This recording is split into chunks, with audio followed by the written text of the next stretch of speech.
নমস্কাৰ বন্ধু বান্ধৱীসকল, আকৌ এবাৰ মোৰ সঞ্জয় গুৱাহাটীয়ান ইউটিউব চেনেললৈ আপোনালোক সকলোকে স্বাগতম জনালোঁ। তো বন্ধু বান্ধৱীসকল, বলক আজিৰ ভিডিঅ'টো আৰম্ভ কৰোঁ।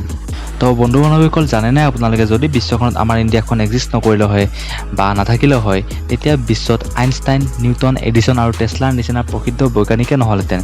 Gravity, theory of relativity, light bulb আৰু এচিডি ছিষ্টেম এইবোৰৰ কথা গমকে নাপালোহেঁতেন। আমি পৃথিৱীৰ বাহিৰত মানে মহাকাশত চাগে যাবই নোৱাৰিলোঁ হয়, আৰু কিজানি আমি সময়কে গণনা কৰিব নোৱাৰিলোঁহেঁতেন। আৰু আমি এইখিনিও গম নাপালোঁ হয় যে পৃথিৱীক সূৰ্যৰ চাৰিওফালে ঘূৰিবলৈ কিমান সময় লাগে। আৰু এই সকলোৰে বাহিৰেও সকলোতকৈ ডাঙৰ উদ্ভাৱন জিৰ' চাগে নহ'লহেঁতেন। আৰু তেতিয়া আপোনালোকে কি ভাবে যে ৱৰ্ল্ড ট্ৰেড কিহৰ বলত চলিল হয়?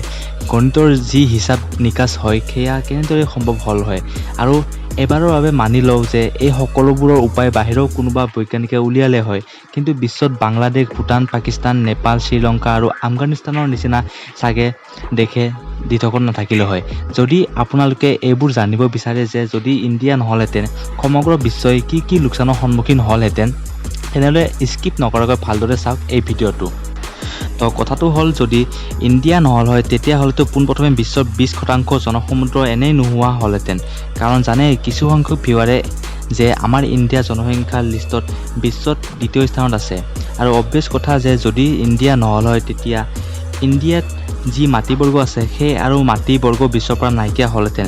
আৰু তেনেকুৱা হ'লে আমাৰ পৃথিৱীত 4.4 মিলিয়ন স্কুৱেৰ কিলোমিটাৰ মাটিবৰ্গ নোহোৱা হ'লহেঁতেন। আৰু জানেনে ভিউৱাৰ্ছে, যদি ইণ্ডিয়া নহ'ল হয় তেন্তে আমি যি দেখা পাওঁ বা শুনা পাওঁ হিমালয় পৰ্বত, সেইখনো তেতিয়া নহ'লহেঁতেন। আৰু যদি হিমালয় নহ'ল হয় তেন্তে পৃথিৱীত থকা বহুত দেশে পানীৰ নাটনিত পৰিলে হয়। কাৰণ হিমালয় পৰ্বতৰ পৰা 19খন ডাঙৰ ডাঙৰ নদীৰ জন্ম হয়, আৰু এই নদীবোৰে এছিয়াৰ বহুতো দেশত পানী যোগান ধৰে। আৰু লগতে হিমালয়ত থকা যি 1748টা প্ৰজাতিৰ ঔষধিজাতীয় গছ, যাৰ নেকি ঔষধি গুণ বহুত বেছি, সেইবোৰো নহ'লহেঁতেন।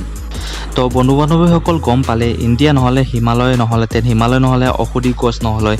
আৰু বন্ধু বান্ধৱীসকল, এটা কথা কওক, যদি ইণ্ডিয়া নহ'ল হয় তেতিয়া ইণ্ডিয়া অ'চেনৰ নাম কি হ'ল হয়? পেচিফিক অ'চেন নে এটলাণ্টিক অ'চেন? হয়তোবা চাগে এই দুয়োটা অ'চেনৰ ভিতৰতে সোমাই পৰিল হয় ইণ্ডিয়ান অ'চেনটো। আৰু বন্ধু বান্ধৱীসকল, আপোনালোকে জানেনে আমাৰ জিৰ' সংখ্যাটো কিমান মহত্বপূৰ্ণ?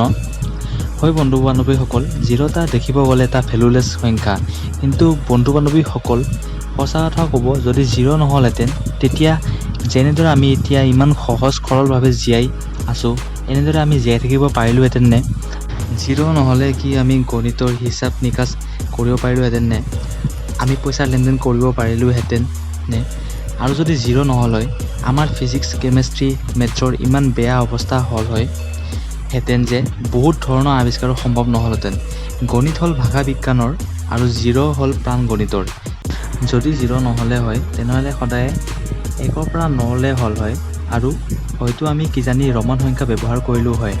টকাৰ নোটত চাগে ৰোমান সংখ্যা ব্যৱহাৰ কৰা হ'ল হয়, আৰু জানেই ৰোমান সংখ্যা কিমান পাজল লগা হয়। এনেকুৱাও নহ'লহেঁতেন যে বিশ্বত বেলেগ কিবা উপায় নোলালহেঁতেন জিৰ' নহ'লে, কিন্তু হ'লেও এটা অসুবিধাটো আছিলেই জিৰ'ৰ অবিহনে, নহয় জানো? যিটো নেকি সমাধান আমাৰ ইণ্ডিয়াৰ পণ্ডিত ব্ৰহ্মগুপ্তই কৰিছিল, কিন্তু আচলতে ব্ৰহ্মগুপ্তই জিৰ'ক ডিফাইনহে কৰিছিল, আৰু আৰ্যভট্টই জিৰ'ক প্ৰেজেণ্ট কৰিছিল আৰু ব্যৱহাৰো কৰিছিল।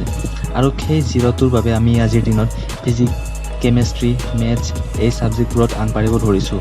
তো দেখিলে বন্ধু বান্ধৱীসকল, জিৰ' নহ'লে মানৱ জাতিটো এটা জিৰ' হ'লহেঁতেন।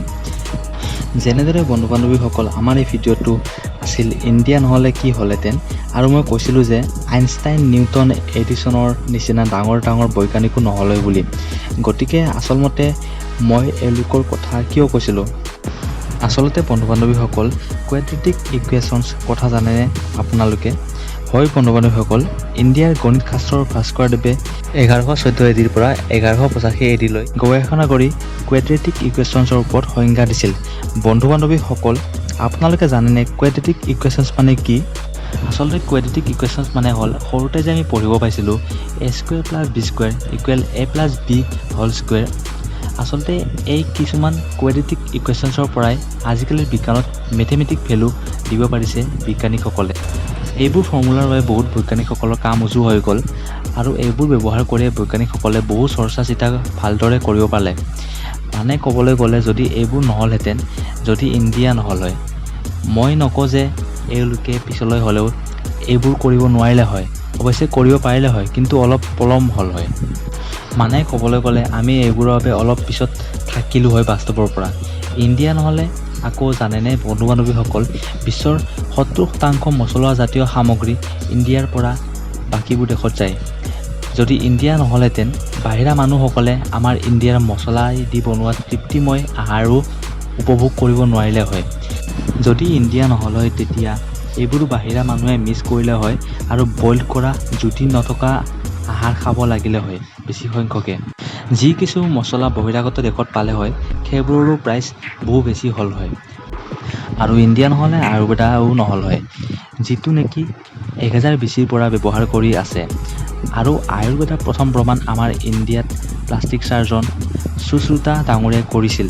সুশ্ৰুতা ডাঙৰীয়াই বিজ্ঞানৰ কিমান দৰকাৰী তেওঁৰ কিতাপত যাৰ নাম সুশ্ৰুতা সংহিতাটো উল্লেখ কৰিছে।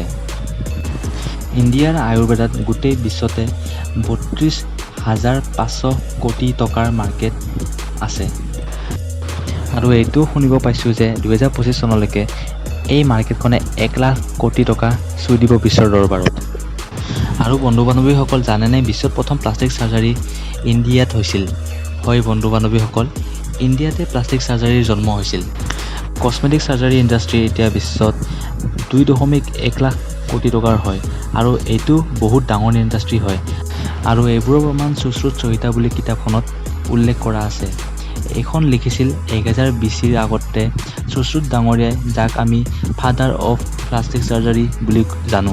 এই কিতাপখনত স্পষ্টকৈ লিখা আছে যে তেখেতে কেনেদৰে নাকৰ চাৰ্জাৰী, স্কিনৰ চাৰ্জাৰী কৰিছিল ৰোগীসকলক। আৰু বৰ্তমান দিনত প্লাষ্টিক চাৰ্জাৰীৰ অকল কছমেটিক ক্ষেত্ৰতহে মহত্ব আছে যে তেনেকুৱা নহয়। আজিকালিৰ দিনত প্লাষ্টিক চাৰ্জাৰীৰ দ্বাৰা জীৱনো বচোৱা হয়। এচিড এটেক বা জুয়ে পুৰি ঘূণীয়া হোৱা লোকসকলৰ ফেচিয়েল ট্ৰেন্সফৰ্মেশ্যন আৰু যিসকল লোকৰ নিজৰ দেহৰ কোনো অংশ যদি পচন্দ নহয় তেওঁলোকৰো চেল্ফ কনফিডেন্স বঢ়াবলৈ প্লাষ্টিক চাৰ্জাৰী কৰা হয়। আৰু এনেদৰে এইটো ইণ্ডাষ্ট্ৰীত মানুহসকলক সুখী কৰাত সহায় কৰি আহিছে এই ইণ্ডাষ্ট্ৰীটোৱে। ইয়াৰ দ্বাৰা গোটেই বিশ্বত 4.8 লাখ কৰোৰ টকাৰ লাভ হৈ আছে আজিৰ দিনত। এইবোৰৰ বাহিৰেও বন্ধু বান্ধৱীসকল জানেনে আপোনালোকে, যদি ইণ্ডিয়া নহ'লহেঁতেন তেতিয়া USB আৰু ৱাইফাই মোবাইল কোম্পানীবোৰ বা নেটৱৰ্ক কোম্পানীবোৰ নহ'ল হয়। বন্ধু বান্ধৱীসকল, যদি আমাৰ দেশত কলকাতাত জন্ম হোৱা জগদীশ চন্দ্ৰ বসুৰ জন্ম হৈছিল, যিয়ে নেকি ৰেডিঅ' ৱেভৰ ডিস্কভাৰ কৰিছিল, আৰু এই ৰেডিঅ' ৱেভৰ বাবেই গোটেই ৱায়াৰলেছ টেকন'লজি চলিব পাৰিছে। হয়, এইটো যদি আৱিষ্কাৰ নহ'ল হয় তেন্তে ঠিক ইণ্টাৰনেটটো হ'ল হয়, কিন্তু আমি টেলিফোনৰ নিচিনা ফোনত ইণ্টাৰনেট লগাব লাগিল হয়। মানে আজিৰ দিনত থকা মোবাইলৰ নিচিনা হাতে হাতে লৈ ফুৰিব নোৱাৰিলোঁ হয় মোবাইলবোৰ, কাৰণ সেই টেলিফোনবোৰত তাঁৰ থাকে।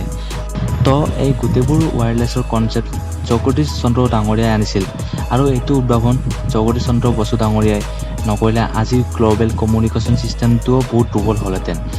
আৰু ভাবি চাওক বন্ধু বান্ধৱীসকল, গ্ল'বেল ট্ৰেডত যি বিলিয়নৰ পৰা ট্ৰিলিয়নৰ ব্যৱসায় কৰি আছে এইটো টেকন'লজিৰ বাবে, ভাবি চাওক বন্ধু বান্ধৱীসকল যে এইবোৰে কেনেদৰে প্ৰভাৱিত কৰিলে হয় আজিৰ দিনত যদি ইণ্ডিয়া নহ'লে হয়। এয়াই নহয় অকল ৰেডিঅ' ৱেভৰ প্ৰভাৱৰ বাবেইতো আজিৰ দিনত আমি ছেটেলাইটৰ লগত কমিউনিকেট কৰিব পাৰিছোঁ। আৰু জানেই এই ছেটেলাইটৰ লগত কমিউনিকেট কৰিয়েই ডাঙৰ ডাঙৰ কোম্পানী যেনে এমাজন, গুগলৰ ছাৰ্ভাৰ চলি আছে। লগতে যিবোৰ স্পেচ এজেঞ্চিবোৰে ইনফৰ্মেশ্যন পায় সেইটো ৰেডিঅ' ৱেভৰ বাবেই সম্ভৱ হৈছে। নহ'লে চাগে আমি গমেই নাপালোঁ হয় যে আউট অফ স্পেচত কি আছে, আৰু যদি আমি এইবোৰ গমেই নাপালোঁ হয় যে পৃথিৱীৰ বাহিৰত কি আছে, আৰু তেতিয়া আমি ব্ৰহ্মাণ্ডৰ বেছিক ল'বোৰৰ পৰাও দূৰত থাকিলোঁ হয়। আৰু ইয়াৰ বাবে আমি প্ৰায় 50ৰ পৰা 100 বছৰ কাল পিছত থাকিলোঁ হয়। আৰু জানেনে বন্ধু বান্ধৱীসকল, আপোনালোকে যি USB পৰ্ট ব্যৱহাৰ কৰি আছে, USB ডিভাইচ ব্যৱহাৰ কৰি আছে, সেই USB পৰ্টটোও আমাৰ ইণ্ডিয়ান এজনে আৱিষ্কাৰ কৰিছে, যাৰ নাম হ'ল অজয় ভট্ট বুলি। ইণ্ডিয়া নাথাকিলে ইয়াৰ বাহিৰৰ বিশ্বক এণ্টাৰটেইন কৰা বলিউড নাথাকিলে হয়। হয় বন্ধু বান্ধৱীসকল, বিশ্বত হলিউডতকৈ বেছিকৈ চিনেমা বনোৱা আমাৰ বলিউড যিয়ে নেকি বহুতো জীৱিকা দিছে, তাৰোপৰি বিশ্বৰ দৰবাৰত সকলোকে এণ্টাৰটেইন কৰিবলৈ সাৰ্থক হৈছে। ইয়াৰ লগতে ইণ্ডিয়া নাথাকিলে বন্ধু বান্ধৱীসকল জানেনে যিয়ে আমাৰ মনক আৰু দেহ সুস্থ কৰাত সহায় কৰে, যিটো হ'ল য়োগা, যিয়ে নেকি বৰ্তমান সময়ত গোটেই বিশ্বতে 84,000 কোটি টকাৰ ব্যৱসায় কৰি আছে। তো দেখিলে বন্ধু বান্ধৱীসকল, ইণ্ডিয়া নাথাকিলে বিশ্বত কিমান প্ৰভাৱ পৰিলে হয়। তো বন্ধু বান্ধৱীসকল যদি আজিৰ এই ভিডিঅ'টো চাই ভাল পালে তেন্তে লাইক কৰিব, কিবা ভুল দেখা পালে কমেণ্ট কৰিব আৰু ভৱিষ্যতে যদি মোৰ এনেকুৱা ধৰণৰ ভিডিঅ' চাব বিচাৰে তেন্তে চেনেলটো ছাবস্ক্ৰাইব কৰিবলৈ নাপাহৰিব। ধন্যবাদ। জয় আই অসম। অসমবাসীলৈ মই মৰম যাচিলো, অসমৰ এখন টান হৈ ৰচনা ৰচিলো, মোৰ ৰক্তৰে ভৰা মোৰ গানৰ কলম, হলো অসমীয়া আমি চৌ জয় আই অসম।